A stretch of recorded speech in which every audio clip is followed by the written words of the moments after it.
Queridos amigos, creo que esta es la segunda vez que voy a hacer un en vivo, de verdad tal que es una experiencia en la cual no tengo mayor experiencia y en tal sentido todos los errores ustedes sabrán perdonarlos, pero es en aras digamos, de entablar este diálogo en vivo y en directo con las personas que en este momento estén conectadas con nosotros. De manera tal que sencillamente comenzaremos, creo que el tema era la colombianidad, ¿no? Que es un tema bastante complejo desde cierta perspectiva y desde otra perspectiva es extraordinariamente sencillo, ¿no? Cuando hay una pregunta que se hizo sobre cuál es el rasgo. Primo, ¿cuál es una señal inequívoca de que alguien es colombiano? Pregunta Malú 0305. Bueno, pero Maru, un rasgo inequívoco antecede a lo que más que un rasgo es una señal. Y aquí vamos a ser absolutamente objetivos. Lo que la señal de que somos inequívocamente colombianos es sin lugar a dudas la cédula o el documento de identidad que tengamos, o sea, la tarjeta de identidad en caso de los menores de edad. Ese es el rasgo inequívoco. Lo otro es casi que abstracto, pero es algo que casi no se puede observar y es la sensación de ser colombiano. Se podría decir que hay un rasgo inequívoco y es que los colombianos en general tendemos a ser muy optimistas, a pesar de que maldecimos, ¿no? Muchísimas veces este país es no sé qué, que una porquería, que en fin, todas las maneras de expresar un descontento profundo. Sin embargo, los colombianos tenemos una vocación como de optimismo muy fuerte, que es un tema como para analizar más concienzudamente, pero de todas maneras es un rasgo que es muy importante y que es muy importante mantener, porque de todas maneras juega a favor de la vida. Y es sin lugar a dudas ese optimismo, y sin lugar a dudas ese optimismo se manifiesta con un gran sentido del humor. Comparativamente con otras naciones, digamos, del mundo y especialmente de Latinoamérica, los colombianos tenemos un sentido del humor completamente incorporado a nuestra manera de pensar. Y ese es, sin lugar a dudas, un hecho que nos otorga una ventaja maravillosa frente al simple hecho de vivir, creo yo. Primo, ¿existe algo que te disguste de ser colombiano? Te pregunta Katy Segú. Sin lugar a dudas, la historia política de Colombia. La historia política de Colombia es verdaderamente desastrosa porque es el resultado de grupos de personas. Aquí no vamos a hablar de oligarquías y qué sé yo, no. Vamos a hablar de personas que han sido completamente irresponsables en el ejercicio del poder. Y voy a poner un ejemplo que me parece a mí absolutamente diciente. Colombia es de las pocas ciudades en el mundo que por su tamaño y su ubicación histórica, estamos 22 años dentro del siglo XXI. Cuando yo estaba adolescente, porque yo soy un hombre viejo, cuando yo estaba adolescente en los años 70, el año 2000 lo veíamos como una especie de frontera. Estábamos completamente seguros que al llegar al año 2000 habrían desaparecido muchísimas cosas y habrían aparecido muchas otras. Habrían desaparecido cosas que podrían ser deseables, indeseables o estorbosas, y habrían aparecido cosas supremamente favorables para todos nosotros, los seres humanos, y particularmente para nosotros los colombianos, y habrían otras completamente desconocidas tanto a favor como en contra, pero completamente inesperadas.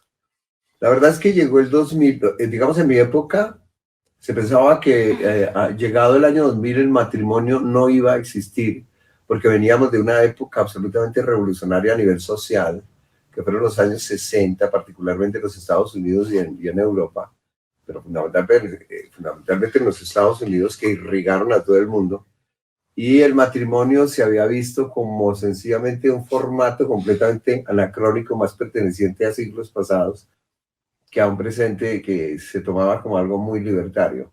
Resulta que el matrimonio se fortaleció muchísimo con todas las dificultades, pero el matrimonio sigue siendo absolutamente importante en todo el mundo.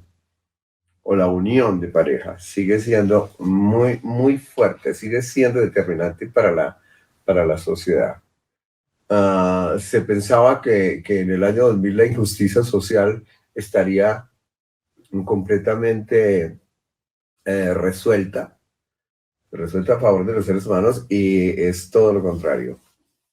Pero cuando yo hablo de qué no me gusta de Colombia y hablo de su política, de su historia política, no voy a entrar en particularidades porque eso es pelear con la chusma. El caso de Bogotá me parece de lo más diciente. Decía que Bogotá se adentró 22 años en el siglo XXI y no tiene metro. Aquí no vamos a hablar de las alcaldías particulares. Lo único que es rigurosamente cierto es que desde los años 30, 40, ¿no? Cuando debió contemplarse la posibilidad de construir un metro, no se hizo absolutamente nada. Caracas tiene metro, la Ciudad de México tiene un metro, en Chile, en fin, ¿no? Y Bogotá no tiene metro. Eso es una cosa tan absolutamente increíble y que denota una irresponsabilidad total de todas las personas que ocuparon las alcaldías a lo largo de la historia. Todas las alcaldías, ¿no?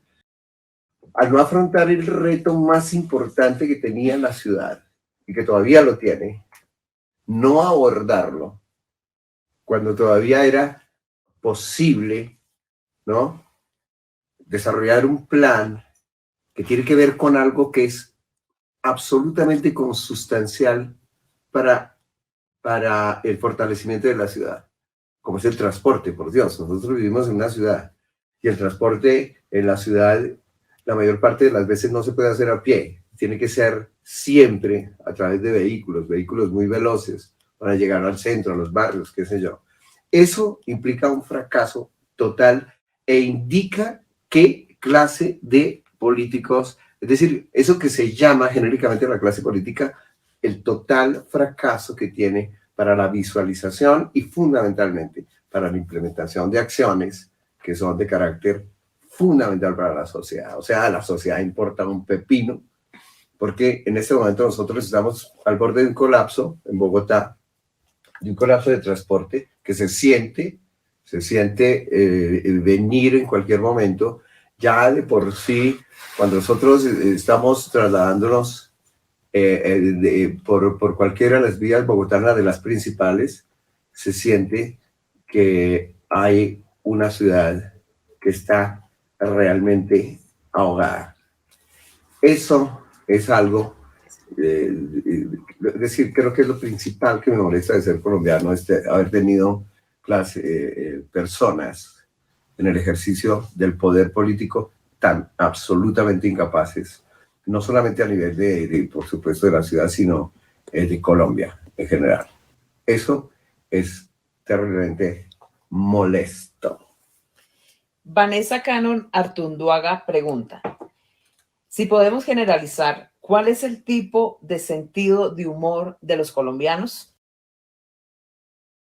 Alguien lo describía como la mamadera de gallo, ¿no?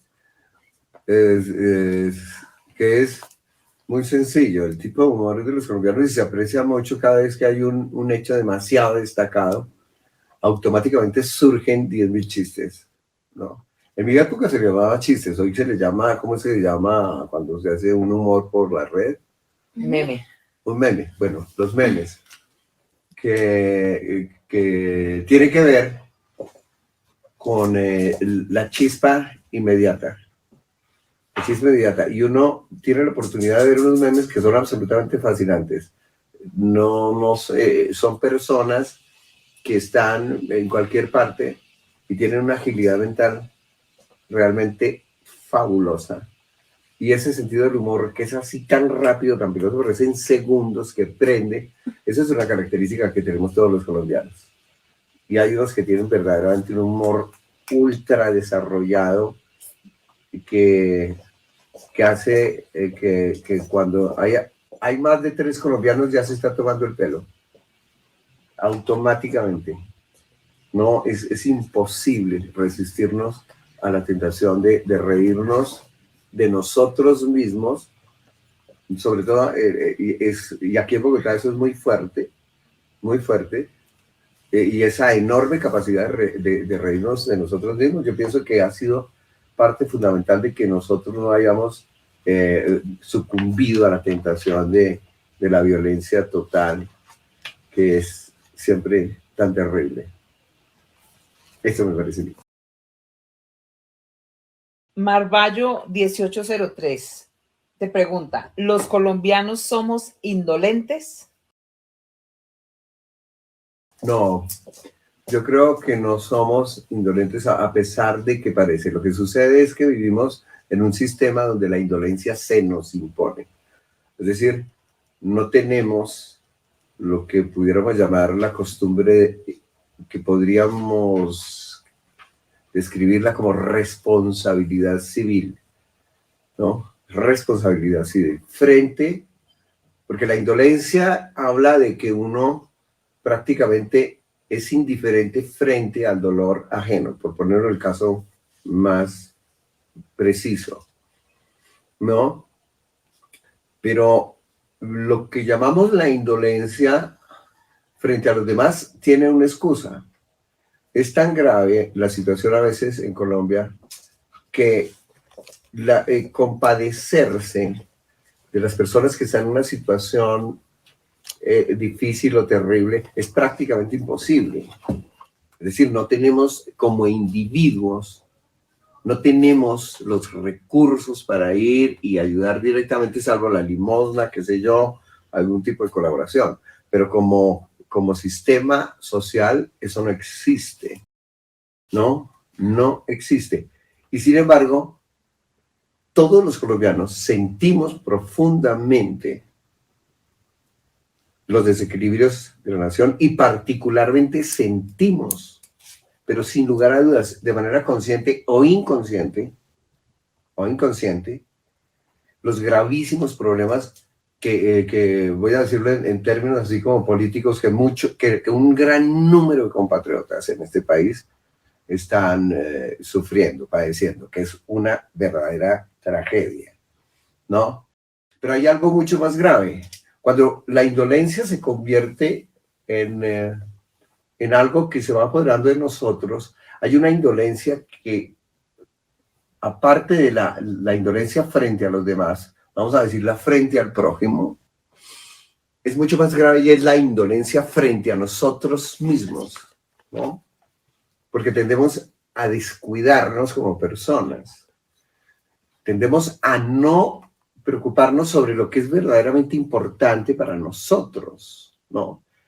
Es decir, estamos tan imbuidos con la cuestión de que el éxito a cualquier precio, el dinero a cualquier precio, la notoriedad a cualquier precio, el ser el centro de atracción a cualquier precio, nos convierte en unos idiotas, pero y ni siquiera útiles, sino inútiles. Entonces, eso es lo que estábamos, creo que estaba preguntando directamente. Si somos indolentes. Si somos indolentes. Entonces, eso es lo que hace que nos convirtamos en personas indolentes. E incluso hay un filósofo que es bastante cuestionado, que ha generado muchísima polémica, que es Byung Chul Han, el coreano alemán, que dice que el gran problema que tienen sobre todo la juventud, los jóvenes, a raíz de todos los procesos estos tecnológicos, porque uno es hijo directamente de su época, es posiblemente el narcisismo. la profunda y absurda idea que se les ha metido en la cabeza a los jóvenes de ser el centro del universo, de ser el centro del mundo, de que todo el mundo me mire, ¿no? Entonces, esa obsesión por uno mismo, solamente por la apariencia, sin tener un solo mérito para ser el centro del mundo, es lo que puede convertir a las nuevas generaciones en víctimas de un destino supremamente trágico, que es anhelar con toda el alma ser el centro del universo, el más bonito, el más interesante, el más chistoso, el más ingenioso, el más cool, y después descubrir que se es un ser absolutamente insignificante, porque tarde o temprano eso conduce hacia allá, ¿no? Que es parte del problema del arriesgo que yo siempre he dicho que existe y que carcome al ser humano. Es tratar de orinar por encima de lo que se puede, ¿no? Es decir, desviar la mirada hacia unas verdaderas estupideces, ¿no? A querer todo ser, por ejemplo, se ha descubierto que hay una tendencia por parte de muchísimas jóvenes del mundo a tratar de ser como las Kardashian. Las Kardashian ocurren una vez para formar un imperio que va en 3.000 millones de dólares, qué sé yo. Entonces todas quieren ser las Kardashian, pero eso es completamente imposible. Como querer ser archimillonarios. Entonces viene el cuento del emprendimiento. Están metiendo el cuento del emprendimiento diciendo que todos los colombianos podemos ser autores de emprendimientos exitosos donde nosotros somos las cabezas de empresas, mejor dicho, que van a tumbar la Coca-Cola y que van a, en fin, y vamos a crear otro Facebook o otro Google y una cantidad de idioteces que no tienen ningún sentido. Porque la verdadera empresa es uno mismo, cómo se adapta de la mejor manera al mundo y trabaja concretamente en lo que uno puede hacer y hacerlo bien. Las cosas, cuando se hacen absolutamente bien, tienen de por sí una recompensa sencilla: el hecho de hacer las cosas bien. Mientras sucede, por ejemplo, en el campo donde yo me manejo, el campo de la actuación, hay una tendencia a querer ser el protagonista de la alfombra roja de Hollywood, lo cual eso no tiene el más mínimo sentido. Y entonces, eso es lo que nos debilita terriblemente como personas, ¿no? La falta de conocimiento de uno mismo. Pregunta Vanessa Cannon Raya al Piso Artunduaga: ¿cómo puede escribir la masculinidad de un hombre colombiano? A ver, querida Vanessa, la masculinidad de los colombianos sigue siendo muy machista, a pesar de que comparativamente con la que yo conocí en mi época, voy a hablar, por ejemplo, de los jóvenes. En mi época, el machismo era una situación sencillamente normal, estaba incrustada en la sociedad. Hoy en día los jóvenes tienen, eso se aprecia muchísimo en las relaciones, sobre todo entre personas muy jóvenes, un enorme equilibrio, un gran equilibrio.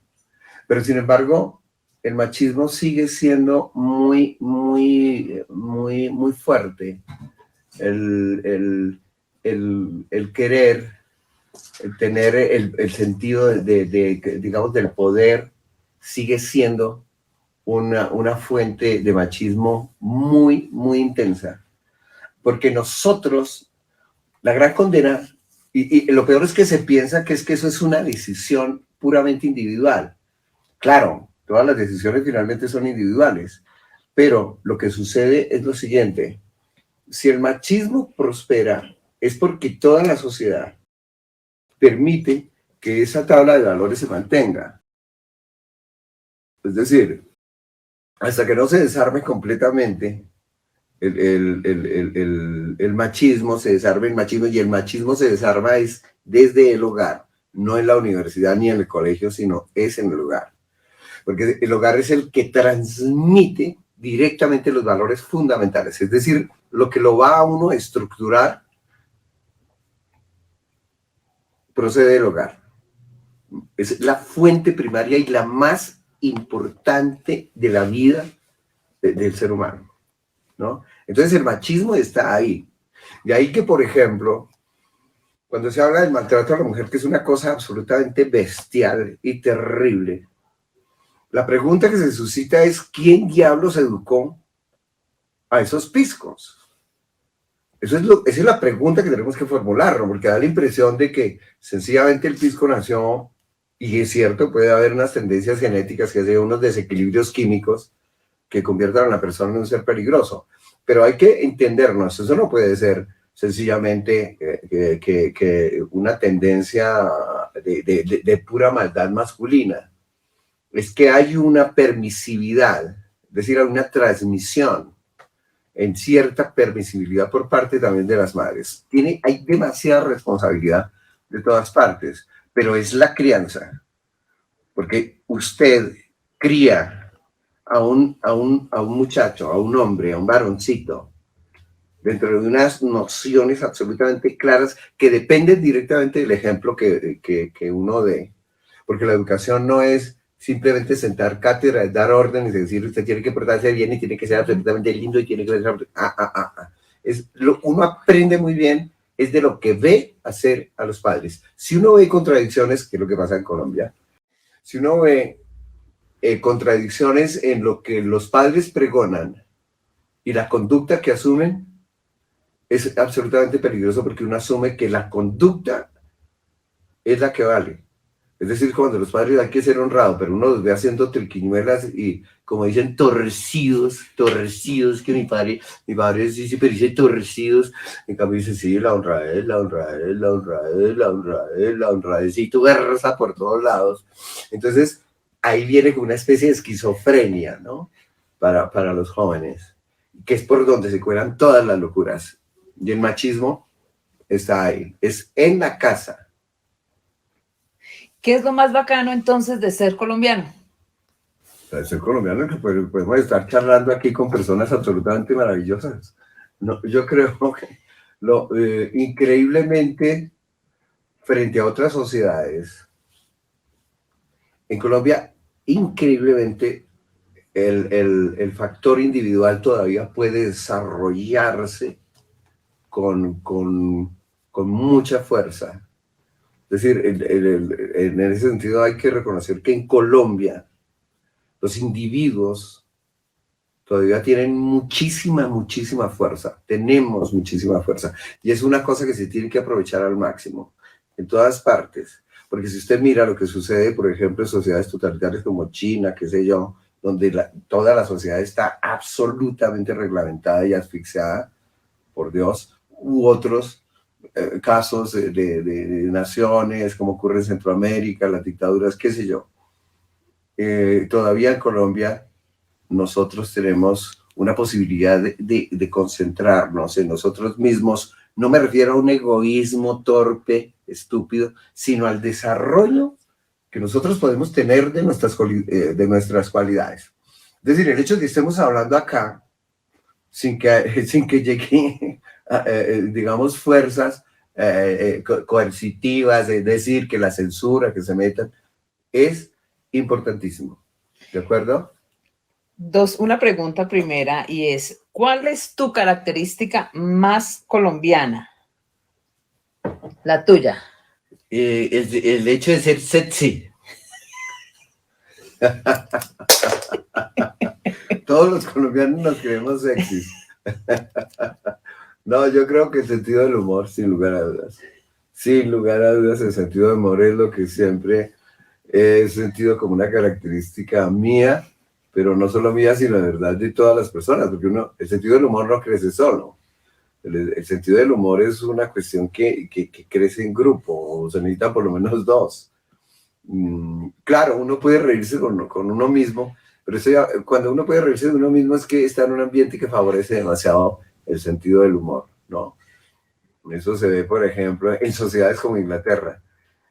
El sentido del humor fue siempre un instrumento valiosísimo para que el ser humano para que el ser humano prosperara incluso en contra de las normas tan rígidas de la sociedad, por ejemplo, en la época victoriana. Y ahí está la escritora que yo siempre cito, que es Jane Austen, que es de 782, creo, algo así, y muere en 1800, como 20, no estoy seguro. Está caballada entre el siglo XVIII y el siglo XIX. Y esta hermosa dama escribe, creo que 7 novelas de amor, todas fantásticas, parecen absolutamente rosas, zanahorias, y efectivamente son muy zanahorias, pero tienen un sentido del humor absolutamente sutil, pero duro, punzante, inteligente, culto, ¿no? Lleno de palabras absolutamente fantásticas, pero muy sencillas, fantásticas en su ordenación, o sea, el lenguaje. Eso me parece que es una... Y ese humor ha llegado desde ese siglo hasta nosotros intacto. Y es lo que permite que Inglaterra siga siendo una sociedad con todas las contradicciones, pero absolutamente tolerante, y donde la inteligencia se ha desarrollado impresionantemente en contra de todo. Tanto que, por ejemplo, en el siglo XIX, el escritor, digamos, más poderoso en cuanto a inteligencia, el poder de su inteligencia, fue una mujer que se conoció como George Eliot, y que se llama Mary Evans, si no estoy mal. Fue una mujer, y curiosamente, que esto es lo importante, ella pudo hacerlo gracias a la colaboración de hombres que la rodeaban y que entendían el valor de su inteligencia, y por supuesto que le dijeron: póngase un nombre de hombre y su merced escriba, y escribe los libros más poderosos. Llegó a ser la mujer más poderosa intelectualmente, prácticamente como de mediados hasta finales del siglo XIX, y hoy en día sigue siendo una escritora absolutamente respetada. De manera tal que eso es un ejemplo perfecto de lo que puede ser una sociedad muy fuerte. Es una profunda colaboración entre las personas, ¿no? Entre hombres y mujeres. Ese es una de las, digamos, del feminismo extremo, ese es uno de los talones de Aquiles, que dicen que es una especie de sociedad amazonas. Eso no tiene ningún sentido.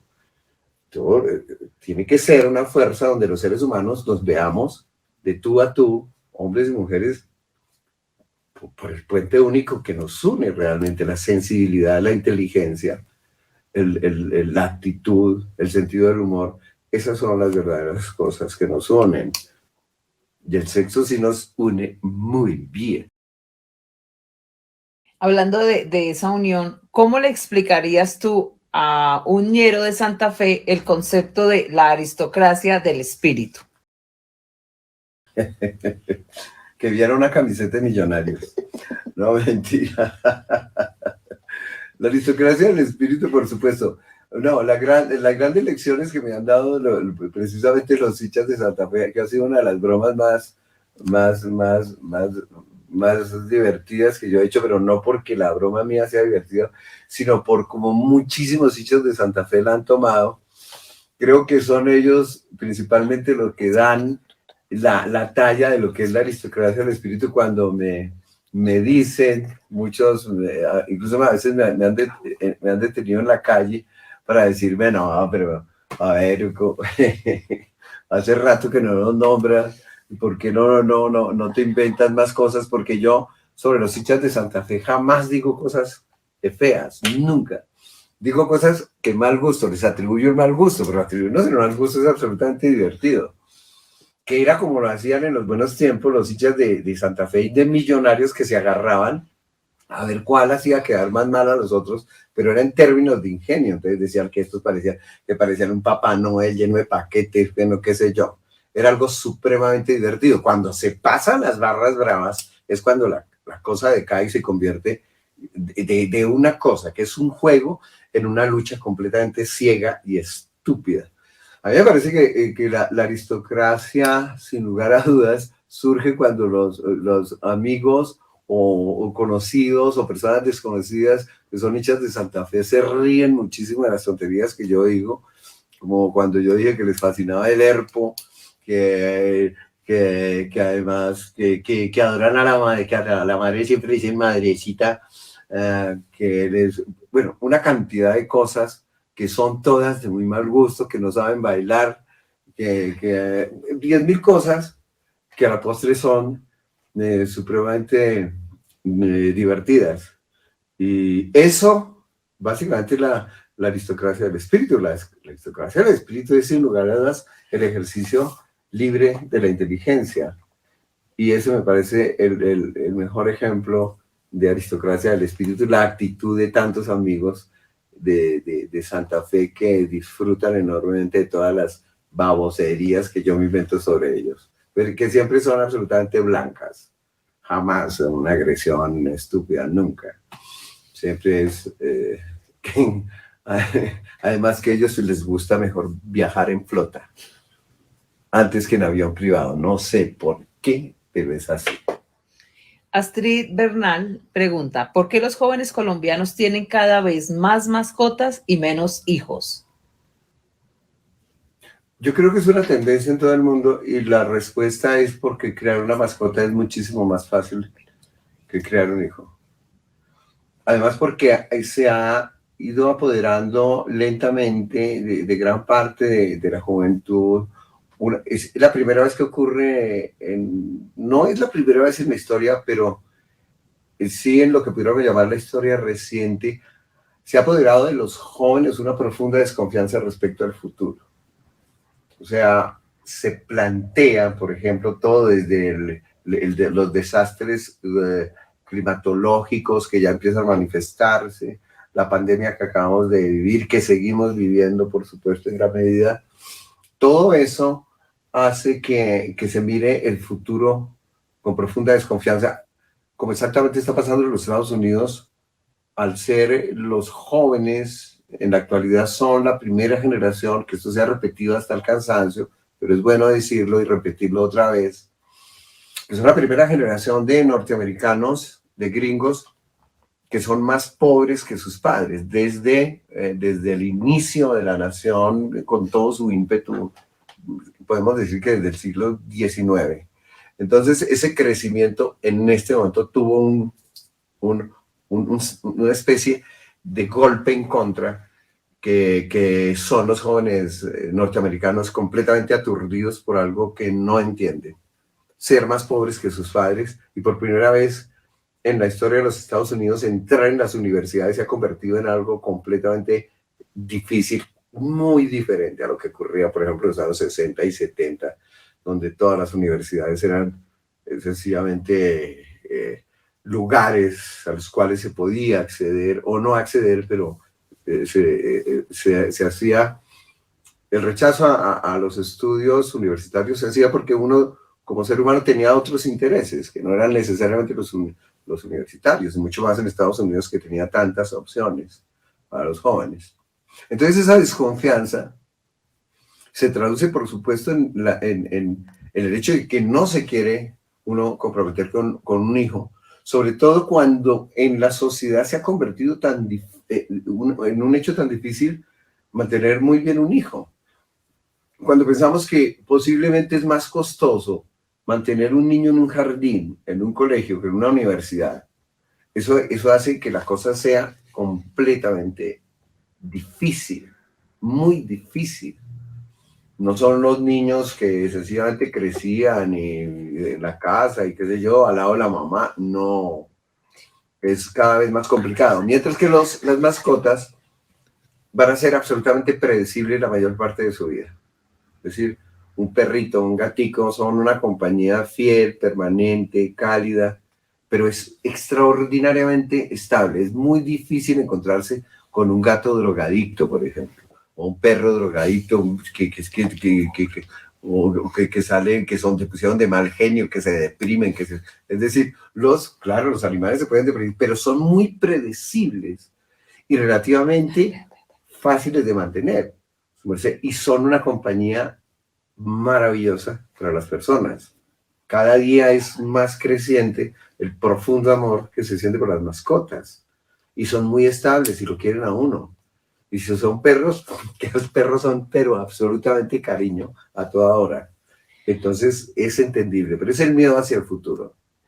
Omar H11 te hace un comentario que dice, en la casa de los santafereños siempre hay un loro. Y hay otra persona que te pregunta sobre qué fue lo que pasó con el loro, la imagen del loro en Medellín. ¿Recuerdas? Sí, por supuesto. Lo que sucedió en Medellín fue que algún despistado, creo que era una mujer, no estoy seguro, sí, dijo que yo estaba haciendo una utilización del loro que no respetaba, digamos, la ecología, que estaba invitando a la explotación de los loros, ¿no? Entonces, Dios mío, Dios, por Dios, eso se llama sencillamente pues un despiste total, que no tiene ni siquiera por qué comentarse, porque tendríamos que,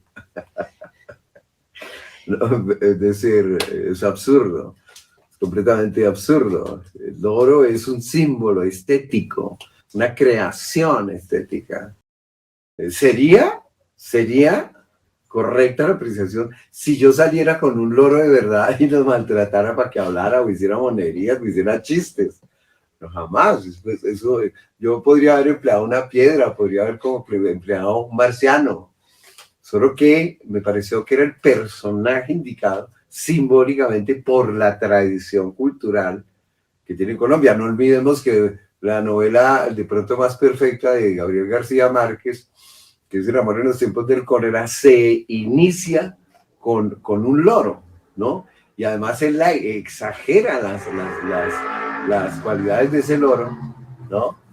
Porque el loro sabe diferenciar entre conservadores y liberales, y al ver que llegó un presidente conservador no quiso hablar.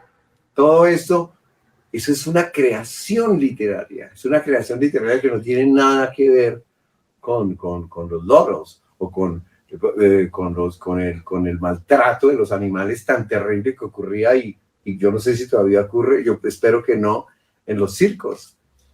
A todas las personas nos deprimía ir a ver a un pobre oso obligado a caminar sobre un balón gigantesco, a los tigres lanzarse sobre aros de fuego. O sea, tuvieron que soportar castigos absolutamente demenciales por parte de sus domadores para que los animales hicieran eso. Eso era una cuestión absolutamente repugnante, y de ahí, como se ha estudiado tanto, el éxito del Circo del Sol. En el Circo del Sol solo hay seres humanos, ¿no? Y eso fue un alivio absoluto para las personas, retornar a un circo depurado de esos anacronismos y esas crueldades absolutamente innecesarias. Lo del lorito es que no sé, la señora está confundiendo la pomada con el arequipe. Nos preguntan, ¿cuál es la historia colombiana más entretenida que existe? Eso sí que es una pregunta. Yo estoy completamente seguro que eso depende mucho del grupo familiar.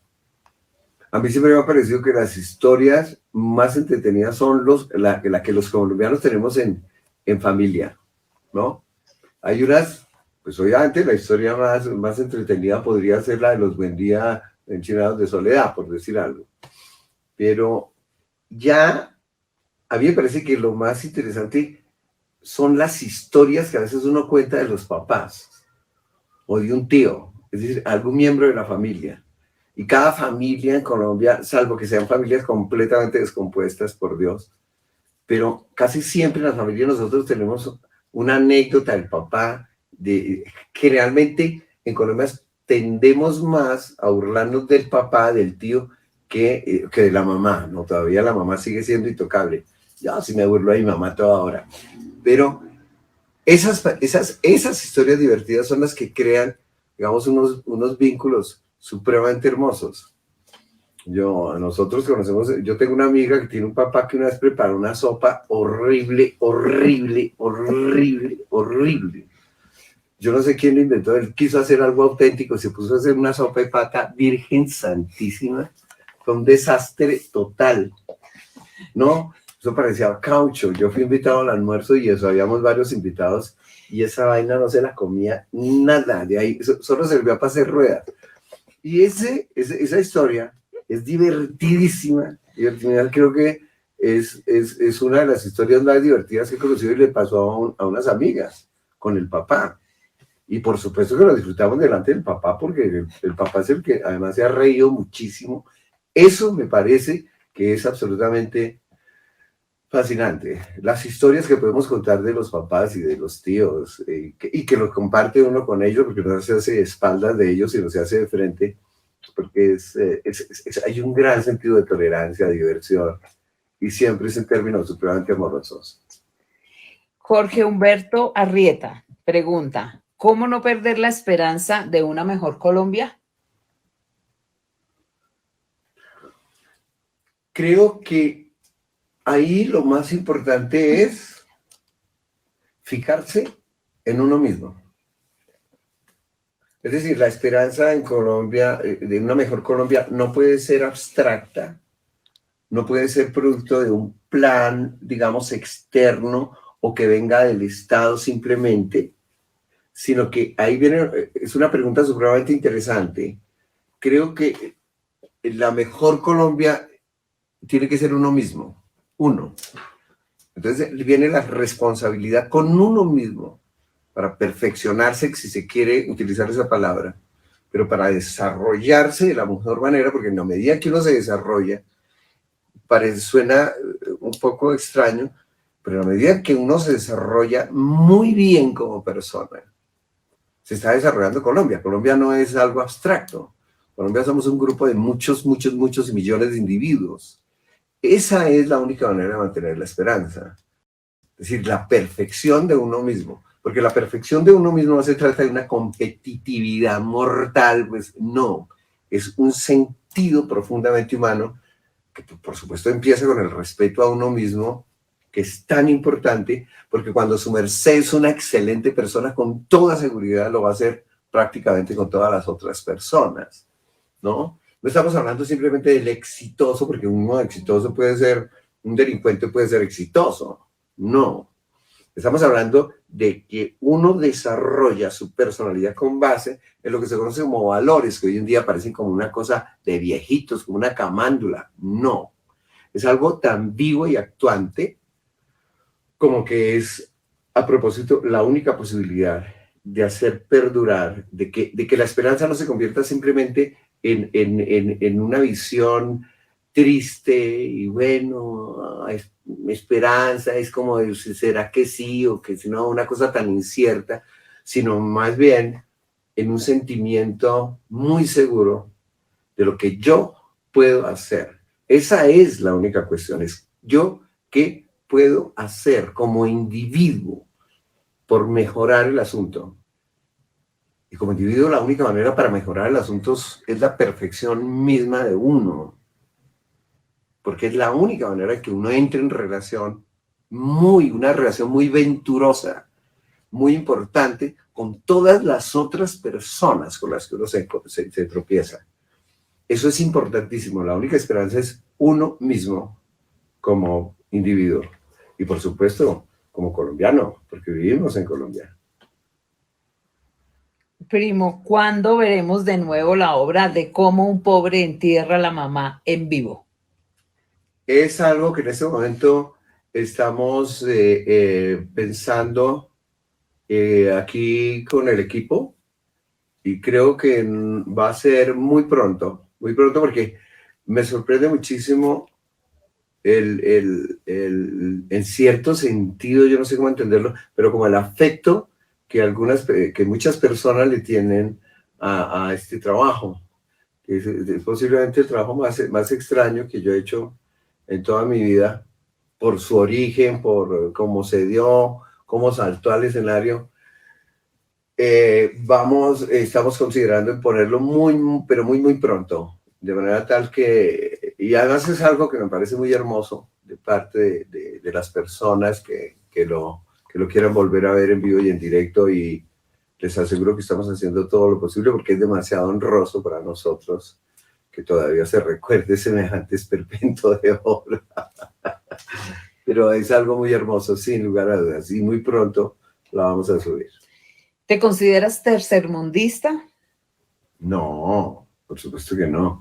Es decir, uno puede nacer en cualquier parte del mundo, pero es decir, uno tiene que considerarse, claro que uno está afectado por eso, pero el creerse tercermundista es perder. No, uno se considera una persona, un individuo absolutamente independiente y con todas las facultades para hacer de su vida, moldearla, ¿no? Luchando contra todas las adversidades, porque cuando su merced permite que lo encajonen en algo, pierde totalmente la posibilidad de hacer de su vida algo verdaderamente interesante. Hay que mantener siempre esa independencia y depende directamente del grado de inteligencia, del compromiso que uno tenga con uno mismo. Lo demás no pasan de ser catalogaciones que por supuesto responden, cuando se habla del tercer mundo se habla de los fracasos políticos que caracterizan a América Latina, que son terriblemente escandalosos. Primo Rojas pregunta, Munrik, ¿qué opinión tienes con respecto al crecimiento mediático de las tecnologías y puntualmente de la inteligencia artificial, ya que están anulando al ser humano? A ver, respecto a esa pregunta, me encontré hace poco con lo siguiente.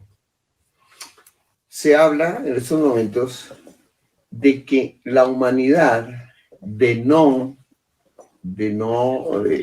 producirse, digamos, una catástrofe muy grande que acabe con el curso de la historia, va a entrar en una dimensión absolutamente nueva que para nosotros va a ser completamente desconocida, precisamente por lo que su merced anota sobre la inteligencia artificial. En esos momentos, el crecimiento de la inteligencia artificial que está llegando a límites absolutamente alucinantes. ¿En qué sentido?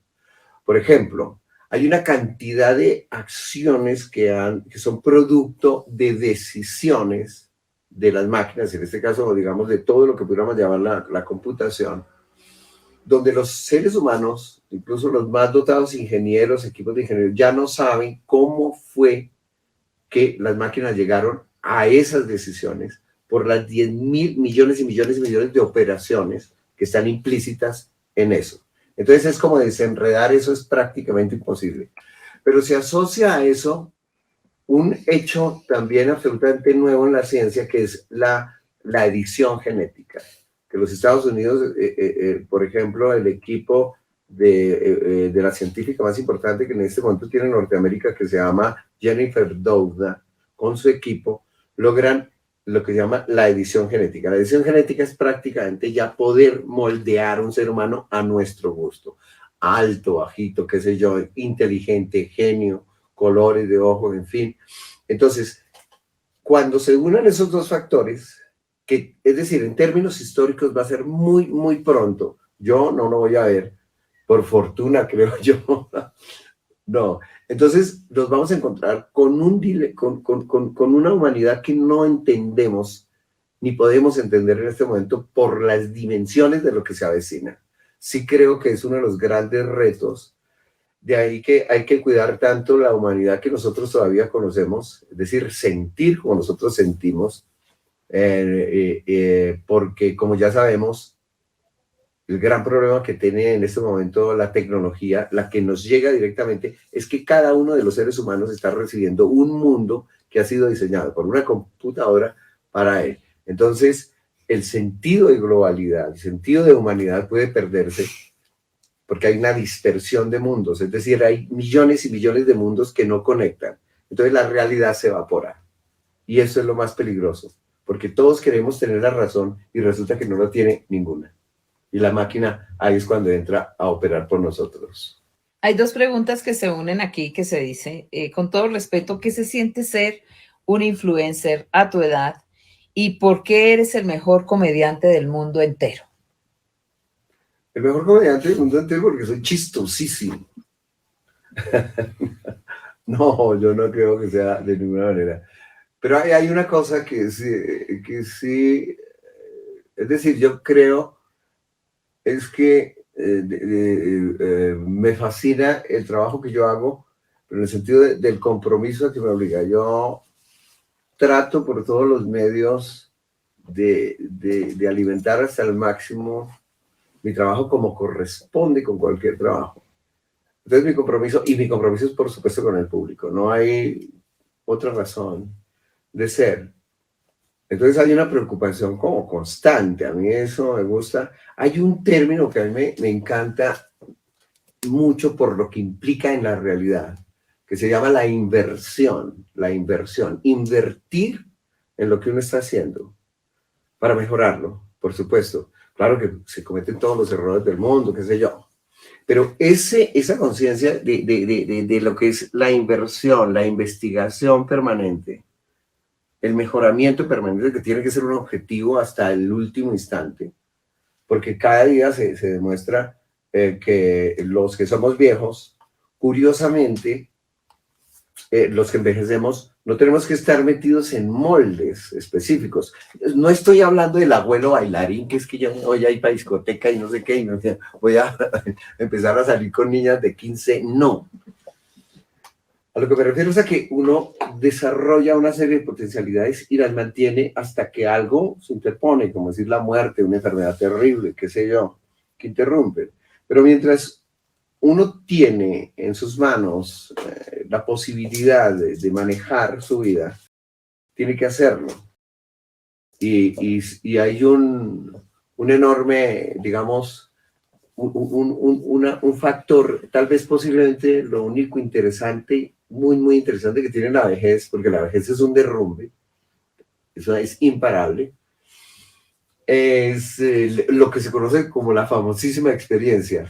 Entonces, la experiencia a uno le permite, a estas alturas, cometer menos errores en un espacio relativamente reducido, que es el que su merced ha logrado diseñar para usted sin que se prohíba aventuras creativas importantes, porque en un libro reciente que se llama La eternidad del instante, posiblemente el filósofo francés más importante, que se llama el señor Pascal Bruckner, ese libro se publica, creo que en 2019, y se llama La eternidad del instante, donde hace un análisis de la vejez en estos momentos para la humanidad y sobre todo para las sociedades occidentales. Y es extraordinariamente interesante porque él anota algo que es muy propio de nuestro mundo. Todos los seres humanos en este momento estamos en fuga de cualquier clasificación.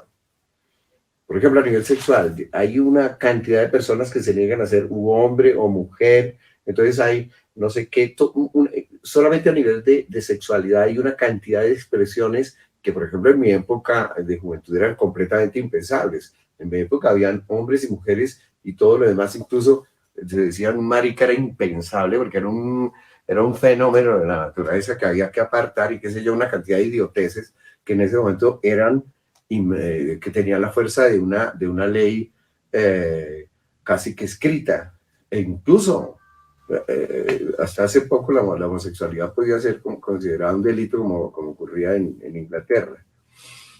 Entonces, no sé, creo que lo único que garantiza algo es la profunda convicción respecto a lo que uno hace. Y en eso tiene que ver la inversión constante. Para mí eso es esencial. Y yo siempre vivo muy alerta de cualquier movimiento. Y voluntariamente me aíslo de los medios, ¿no?, tecnológicos, computador, yo nunca intento en la red. Yo soy absolutamente medieval, pero a conciencia, porque me parece muy importante. A mí la tecnología me llegó muy tarde. Entonces yo dije, no me voy a poner a competir ahí con los muchachos. Un muchacho coge un celular y eso da, mejor dicho, crea universos en un segundo. Entonces es importante preservar mi mente dentro de un ámbito que todavía sea, digamos que no tenga la influencia directa de ciertas fuerzas que en este momento están moldeando el mundo y que me parecen peligrosas. Entonces, esto me permite ser como un viejo que observa con ojos lúcidos. Es lo que yo pretendo ser, es una cuestión demasiado ambiciosa, pero es una cosa en la que yo me siento extraordinariamente bien. Y no sé si eso influye de alguna manera me parece, esperaría yo que fuera una manera afortunada, nunca ha sido mi propósito, pero sería, por supuesto, honroso, claro, y satisfactorio en cierto sentido, pero no soy lo que llaman influencer, no. Primo, ¿los colombianos creemos que Dios existe? Yo creo que la mayor parte de los colombianos sí, sin lugar a dudas. Eso se aprecia en todo momento. No es una creencia de lo que se llama perfectamente, decíamos, en la que se halla uno embarcado en pensamientos, en reflexiones profundas, es decir, no, es una cosa que sencillamente los colombianos la adoptan o la adoptamos casi que de manera natural, casi que es como una característica de toda la sociedad colombiana. Como también existen muchos colombianos que rechazan cualquier forma de creencia en seres, digamos, sobrenaturales o celestiales, qué sé yo, también. Pero la mayor parte de los colombianos, sin lugar a dudas, creen en Dios, ¿no? Creen en Dios, independientemente de que pertenezcan o no a una religión. Pero eso es una cosa muy colombiana. A mí me asombra muchísimo eso. Me llama muchísimo la atención. Y es una cuestión que uno tiene que respetar profundamente. Lo único que es que en lo que uno tiene que, la sociedad tiene que ser muy drástica en el comportamiento. Es lo que su merced hace. Es decir, la creencia en Dios, yo siempre he pensado que está respaldada por hechos. Uno no puede decir yo creo en Dios y que Dios y que mi Dios y bueno, decir dele juguete al chino y mate y robe y todo eso. Eso es carreta. Eso que dicen que es que en Medellín que se echa la bendición para ir a matar, eso no tiene ningún sentido. Eso no es sino una demencia que no tiene absolutamente nada que ver con un pensamiento religioso. Pero los colombianos sí son creyentes. Entonces, la prueba de la existencia de Dios, ¿de qué trata específicamente? Y ya para cerrar, que estamos ya a punto de cerrar, cuéntanos, ¿de qué trata la obra? Y haznos una invitación. La obra pretendía, venga, ¿cómo surge esto? La obra fundamentalmente pretendía hacer algo que fuera extraordinariamente divertido, ¿no? Obvio, ese es siempre el propósito. Partió de un concepto que es la teología. La teología, en términos de conocimiento, es como una especie de fortaleza cerrada sobre sí misma. ¿Por qué? En su expresión más clásica, que es la de Santo Tomás de Aquino, la teología se fundamenta en ¿qué? Él dice, en una revelación divina. La revelación divina, por su naturaleza, quiere decir que es una revelación de Dios. Eso es incuestionable dentro de los términos de la teología. No se puede cuestionar una revelación que hace Dios, porque el origen de esa revelación, que es Dios, es un origen mejor dicho, de una entidad que es absolutamente sabia, ¿no? Entonces, yo dije, ¿cómo sería? Pero entonces la teología clásica es muy cerrada. Incluso Santo Tomás de Aquino decía que al pueblo no había que hacérsele revelaciones de ciertas verdades porque no las iba a entender y no las iba a saber manejar, en fin, una cantidad de cosas que no tienen ningún sentido. Entonces yo pensé, ¿cómo sería una teología colombiana? Es decir, como medioñera, ¿sí? Como pueblo. Y pensé, claro, tiene que ser una cosa que sea muy graciosa. Y en ese momento fue que se me ocurrió el personaje del loro, ¿no? Porque el loro es el factor que va a probar, en términos de humor, por supuesto, de chacota, que Dios existe. Y esa respuesta está al final de la obra, del trabajo, que pretende ser supremamente divertida, ¿no? Y cuando lo hemos presentado ha sido supremamente divertida, porque ahí se muestra lo que yo quería ver, que una teología colombiana es supremamente colombiana, es como muy avispada, como que aquí la armamos como sea, ¿no? Sin incurrir en delitos, sin incurrir en delitos. El loro a veces ha cometido malas acciones, sobre todo mentir, porque el loro finalmente no hace malas acciones, ya, los que vayan a verla se darán cuenta.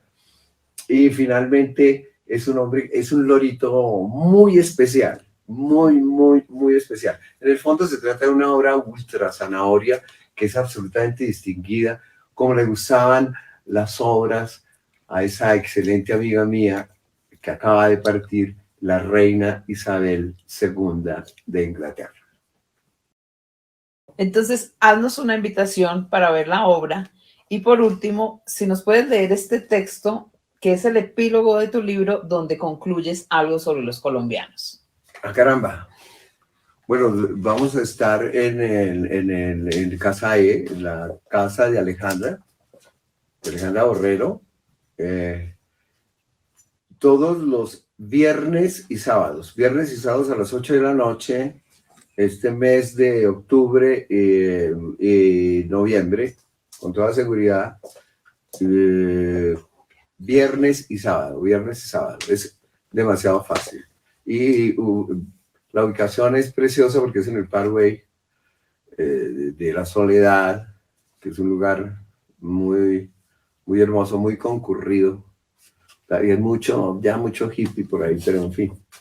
Pero es una zona de restaurantes espléndida además, de manera tal que es un lugar encantador. Me piden que lea, esto es de un libro que yo escribí, el epílogo dice así: los colombianos, sin lugar a dudas, son el mejor pueblo del mundo. Desde luego no todo el mundo tiene el privilegio de serlo. Los asesinos, por ejemplo, independientemente de lo que diga su documento de identificación, no son colombianos. Nadie que practique el asesinato como forma de vida lo es. Los colombianos, todos, en algún momento, hemos tenido el privilegio de conocer a otro colombiano, y todos los que hemos tenido el privilegio de conocerlo, estaremos de acuerdo en que se trata de una experiencia difícil de olvidar. Su cualidad distintiva es la alegría. Más que una nacionalidad, o si se quiere, a una raza, etnia o conglomerado cultural, el colombiano parece pertenecer a una condición mental. Las veces que he tenido la oportunidad de trabajar con uno de ellos, más que oportunidad de trabajo, ha sido una formidable aventura de conocimiento que no me canso de agradecer. La poca generosidad que puede albergar mi corazón proviene de ellos.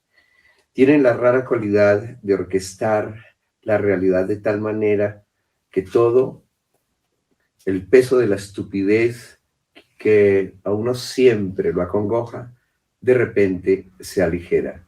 Toda insensatez se hace más liviana. En ese orden de cosas podemos afirmar con absoluta certeza que Shakespeare es colombiano, mientras el doctor Laviano Gómez no lo es. Por otro lado, la patria de los colombianos nunca ha sido la solemnidad y mucho menos el protocolo. Y si afirmamos que el colombiano, más que una nacionalidad o raza, parece pertenecer a una condición mental, la patria de los colombianos es el humor, que es la manera más imaginativa de ser libre, y al ser libres, encontrar en medio de la libertad nuestra única y gozosa salvación. Gloria eterna a Colombia y a los colombianos de buena voluntad y dulce corazón. ¡Feliz Navidad! Se acabó. Bueno, queridos amigos, ha sido un privilegio en este segundo, ¿cómo es que se llama? Live, en vivo. En vivo. En vivo creo que vamos a tener varios en vivos. Y ha sido un privilegio, un agradecimiento profundo a las personas que nos acompañaron, a nuestros queridísimos amigos que formularon las preguntas. Y no sé, vivamos la alegría de ser colombianos para siempre.